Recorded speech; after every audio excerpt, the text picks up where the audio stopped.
అలాగే cinematographer minister Komatireddy గారికి, ఈ అవార్డుకి చైర్పర్సన్ అయిన జయసుధ గారికి, అలాగే జ్యూరీ మెంబర్స్ అండ్ మీడియా వారికి అందరికీ స్వాగతం. GTFA Gaddar Telangana film awards state government ఎంతో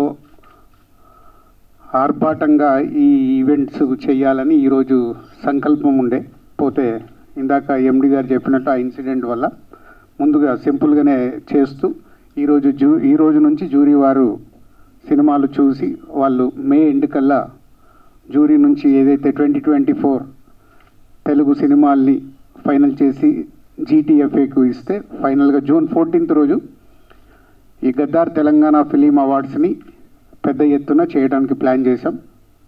సో దానికి డిప్యూటీ సీఎం గారు బట్టి విక్రమార్క గారు, అలాగే ఫిల్మాటోగ్రఫీ మినిస్టర్ కోమటిరెడ్డి వెంకటరెడ్డి గారు, సో వాళ్ళ ఆధ్వర్యంలో స్టేట్ గవర్నమెంట్ సీఎం గారి ఇన్స్ట్రక్షన్ మీద చాలా గ్రాండియర్గా చేయాలని ప్లాన్ చేస్తున్నాం. సో దానికి ఈరోజు మొదటి రోజు. సో మీ అందరికీ వెల్కమ్. సో మీరు 2024 నిజాయితీగా మీరు మీ జ్యూరీ మెంబర్స్ సెలెక్ట్ చేసిన సినిమాలకి అవార్డ్స్ వచ్చేలాగా ప్లాన్ చేద్దాం. Thank you. గౌరవనీయులు పెద్దలు డిప్యూటీ సీఎం బట్టి విక్రమార్క గారు, FDC చైర్మన్ దిల్రాజ్ గారికి, మా MD హరీష్ గారు, జ్యూరీ చైర్పర్సన్ జయసుధ గారికి, విచ్చేసిన ఆహుతులందరికీ నమస్కారాలు తెలియజేసుకుంటూ, చాలా బాధాకరమైన రోజు నిన్నటి రోజు. ప్రపంచ శాంతి దూతగా 88వ సంవత్సరం, దాదాపు అంటే 70 సంవత్సరాలు శాంతి కొరకు, ప్రజల కొరకు, ప్రభువు సేవ కోసం చేసిన వ్యక్తి ఈ లోకాన్ని వెళ్ళిపెట్టడం జరిగింది. దాని మూలంగా ఈ ప్రోగ్రాం కూడా కట్ చేస్తూ మళ్ళా గౌరవ డిప్యూటీ సీఎం గారి ఆదేశాల మేరకు గౌరవ ముఖ్యమంత్రి గారు కోరిన విధంగా 14 జూన్ రోజు పెద్ద ఎత్తున హైటెక్స్లో దాన్ని నిర్వహించామని జ్యూరీ చైర్పర్సన్ గారికి, మిగతా మెంబర్స్ని కూడా కళాత్మకమైన సినిమాలని, అందులో ఈ సమాజానికి పనికొచ్చే సినిమాలను కూడా మీరు గుర్తించి మీ కార్యక్రమాన్ని వితౌట్ పొలిటికల్ ఇంటర్ఫరెన్స్ ఉంటుంది, మీరు సజావుగా చేయండి. 2011 తర్వాత మొట్టమొదటిసారి తెలంగాణ రాష్ట్రంలో ఈ అవార్డు కార్యక్రమం గద్దర్ గారి పేరు మీద ఏర్పాటు చేసుకోవడం చాలా సంతోషకరం. గద్దర్ అంటే ఒక మామూలు వ్యక్తి కాదు, ఆయన ఒక శక్తి. అట్టడుగు ప్రజల నుంచి తెలంగాణ ఉద్యమం వరకు పేద ప్రజల కోసం పోరాటం చేసిన వ్యక్తి కాబట్టి ఎవరైనా విమర్శలు చిన్నవి వచ్చినా వారి పేరు మీద నిలబెట్టుకోవాలని ఒక నిర్ణయం తీసుకున్నాం మేము. అందుకనే గౌరవ డిప్యూటీ సీఎం గారు ప్రత్యేకసార్లు ఎన్నో మీటింగ్ పెట్టి ఈ కార్యక్రమాన్ని ముందుకు తీసుకుపోతున్నాం. తప్పకుండా మనం 14 ప్రోగ్రామ్ సక్సెస్ చేసుకొని ముందు కూడా తెలుగు చలనచిత్ర రంగాన్ని హైదరాబాద్లో అన్ని విధాలుగా ప్రోత్సహించడానికి మా ప్రభుత్వం సిద్ధంగా ఉందని తెలియజేసుకుంటూ, మరొకసారి ఫ్రాన్సిస్ గారికి నివాళులు అర్పిస్తూ, ప్రభు ఆశ వారికి ఆత్మకు సంతృప్తి కలవాలని కోరుకుంటూ ముఖ్యంగా ఉంటాయి. గౌరవ రాష్ట్ర మంత్రివర్యులు, ముఖ్యంగా సినిమాటోగ్రఫీకి సంబంధించినటువంటి పెద్దలు కోమటిరెడ్డి వెంకటరెడ్డి గారికి, అట్లాగే INPR కమిషనర్ హరీష్ గారికి, film development corporation chairman Shri Dilraj గారికి, ఈ జ్యూరీ చైర్పర్సన్ శ్రీమతి జయసుధ గారికి, జ్యూరీ సభ్యులకి, ఇతర మిత్రులందరికీ కూడా ముందుగా నా హృదయపూర్వకమైనటువంటి నమస్కారాలు. ముందుగా ఇప్పుడే కోమటిరెడ్డి వెంకటరెడ్డి గారు చెప్పినట్టుగా పోపు గారు పరమపదించారు కాబట్టి వారి ఆత్మశాంతి చేకూరాలని చెప్పి మనం ఇప్పటికే మౌనం పాటించాం. అట్లాగే మనం అందరం కూడా వారు చూపించినటువంటి మార్గాన్ని గమనంలో తీసుకొని ప్రపంచ శాంతి కోసమై మనందరం కట్టుబడి ముందుకు నడుద్దామని ఈ సందర్భంగా మనవి చేస్తూ, మరొకసారి వారి ఆత్మకి శాంతి చేకూరాలని భగవంతుడు కోరుకుంటూ, ఈరోజు మొదలుపెట్టినటువంటి గద్దర్ తెలంగాణ చలనచిత్ర అవార్డులు ఇవి మన రాష్ట్రం ఏర్పడిన తర్వాత మొట్టమొదటిసారి ఏర్పాటు చేసుకున్నటువంటి కార్యక్రమం ఇది.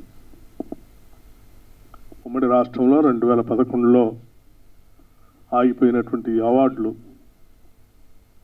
రాష్ట్ర విభజన జరిగిన తర్వాత ప్రత్యేక రాష్ట్రం ఏర్పడినప్పటికీ తెలుగు చలనచిత్ర పరిశ్రమ మొత్తం యావత్తు కూడా హైదరాబాద్ నగరం తెలంగాణ రాష్ట్ర రాజధానిలో ఉన్నప్పటికీ దురదృష్టం దశాబ్ద కాలం వారు ఇటువంటి అవార్డులకు కానీ ఎటువంటి ప్రోత్సాహకాలు కానీ దోచుకోలేకపోయింది పరిశ్రమ. మొదటి నుంచి కూడా సమాజంలో అంతర్భాగమైనటువంటి కళలు, ఈ కళల్ని మన సంస్కృతిని కూడా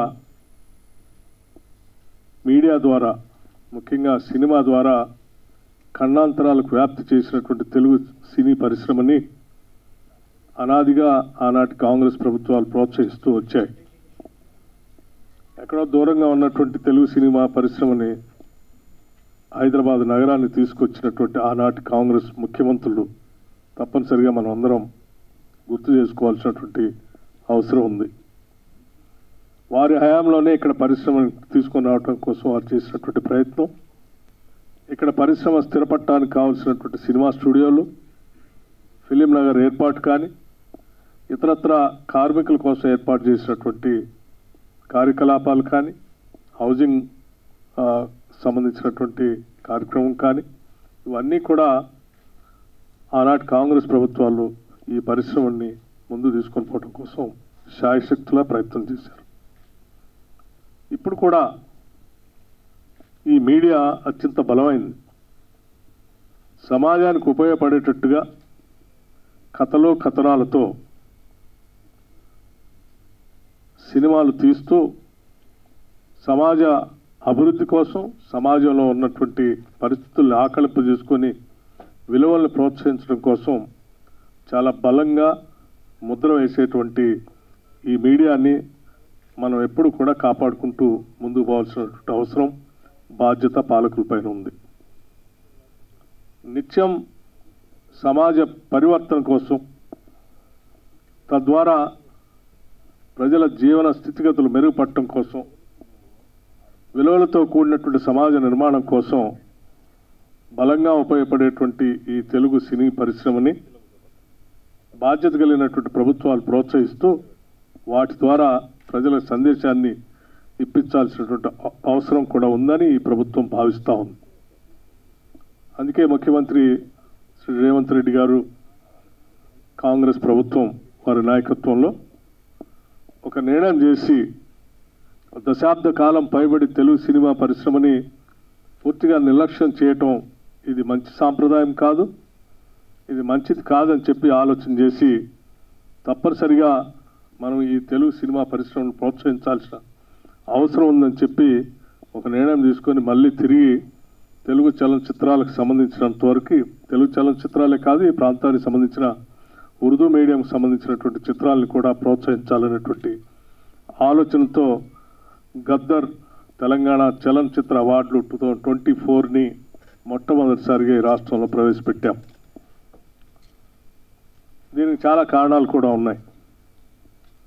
గద్దర్ తెలంగాణ చలనచిత్ర అవార్డులు అనంటే తెలంగాణ సంస్కృతి, తెలంగాణ గుండె చప్పుడిని తన కళల ద్వారా విశ్వవ్యాప్తం చేసినటువంటి మహానుభావుడు గద్దర్. ఆయన బాణి కానీ, లేకపోతే ఈ తెలంగాణలో ఉన్నటువంటి సంస్కృతిని, ఈ తెలంగాణలో ఉన్నటువంటి భావజాలాన్ని తెలంగాణ రాష్ట్రానికే కాకుండా దేశవ్యాప్తంతో పాటు ప్రపంచంలో ఒక స్పష్టమైనటువంటి మార్గాన్ని ఏర్పాటు చేయడం ద్వారా ప్రతి తెలంగాణ పల్లెలో కూడా ఆయన బాణి ద్వారా సమాజానికి పనికొచ్చేటువంటి కళల ద్వారా వ్యాప్తి చేసేటువంటి కార్యక్రమాన్ని ప్రతి చిన్నవాడి దగ్గర నుంచి వృద్ధుడి వరకు తీసుకొని ముందుకు వెళ్ళినటువంటి విషయం మనందరికీ తెలిసిందే. ఒక శతాబ్దానికి ఒక మనిషి అటువంటి వాళ్ళు పుడతారు. అటువంటి వాళ్ళు తెలంగాణ రాష్ట్రంలో పుట్టడం తెలంగాణ రాష్ట్ర అదృష్టంగా మేమంతా భావిస్తూ ఈ రాష్ట్ర అభివృద్ధి కోసం, తెలంగాణ రాష్ట్ర ఆవిర్భావం కోసం ఆయన పెద్ద ఎత్తున పాదయాత్ర చేసి సింగరేణి కాలనీస్ నుంచి మొదలుపెట్టి ఆదిలాబాద్ వరకు తన పాటతో తెలంగాణ రాష్ట్ర ఆవిర్భావానికి పెద్ద ఎత్తున ఊపిరిపోసిన మహానుభావుడి పేరు మీద ఆ కల్చర్ ద్వారా తీసుకొచ్చినటువంటి విప్లవం ద్వారా వచ్చినటువంటి ప్రక్రియతో ఇక్కడ ఉన్నటువంటి ప్రజలందరూ కూడా పెద్ద ఎత్తున ఉద్యమంలో పాల్గొని ప్రత్యేక రాష్ట్ర ఆవిర్భావానికి నాంది పలికారు. అటువంటి వ్యక్తి పేరు మీద ఈ కళలకు పుట్టినిల్లు అయినటువంటి హైదరాబాద్ నగరంలో ఉన్నటువంటి తెలంగాణ తెలుగు చలనచిత్ర పరిశ్రమని పూర్తిగా పెద్ద ఎత్తున ఈ దేశంలోని కాదు ప్రపంచంలో కూడా ఎంత పెద్ద ఎత్తున సినిమా అవార్డులు చేసుకుంటారో అంతకంటే గొప్పగా హైదరాబాద్ నగరంలో చేయాలనేటువంటి ఆలోచనతోనే ఈ రాష్ట్ర ప్రభుత్వం చాలా స్పష్టంగా ఉంది.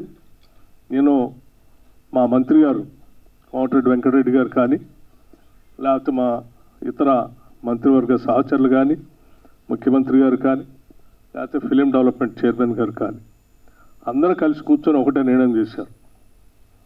నా భూతో నా భవిష్యత్, హైదరాబాద్ నగరంలో జరిగేటువంటి చలనచిత్ర సంబంధించినటువంటి అవార్డులు ప్రతి దగ్గర మాట్లాడుకోవాలి. ఎక్కడ అలా జరగాలి అని చెప్పి మిగతా వాళ్ళు దీని గురించి మాట్లాడుకోవాలి.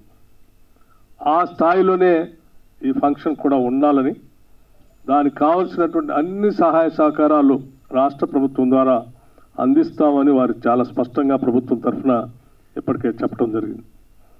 ఈ జరిగేటువంటి ప్రక్రియలో ఎటువంటి భావబంధాలకి లేకపోతే రాగద్వేషాలకు అతీతంగా ఈ జ్యూరీలో సినిమాలను మీరు సెలెక్ట్ చేసి సందేశాత్మకమైనటువంటి సినిమాలతో సమాజానికి ఉపయోగపడేటువంటి కార్యక్రమాన్ని ముందుకు తీసుకొని పోయే ప్రక్రియలో సెలక్షన్ కూడా అంత ట్రాన్స్పరెంట్గా చేయాలని, తద్వారా అందరినీ ప్రోత్సహించడానికి ఉపయోగపడుతుందని చెప్తూ చలనచిత్రాలతో పాటు చాలా మిగతా అవార్డులు కూడా ఇందులో పొందుపరిచాం.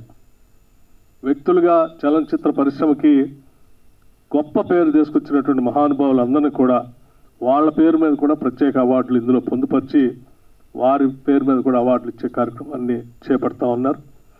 ఇదంతా రేపొద్దున భవిష్యత్ తరాలకి స్ఫూర్తిదాయకంగా ఉండాలని చెప్పి మనస్ఫూర్తిగా కోరుకుంటూ ఈ కార్యక్రమాన్ని విజయవంతం చేయవలసిందిగా విఘ్నులైన సినీ పరిశ్రమ పెద్దలందరికీ కూడా నేను విజ్ఞప్తి చేస్తూ మరొకసారి పోప్ గారి ఆత్మకు శాంతి చేకూరాలని చెప్పి కోరుకుంటూ సెలవు తీసుకుంటున్నాను. నమస్కారం.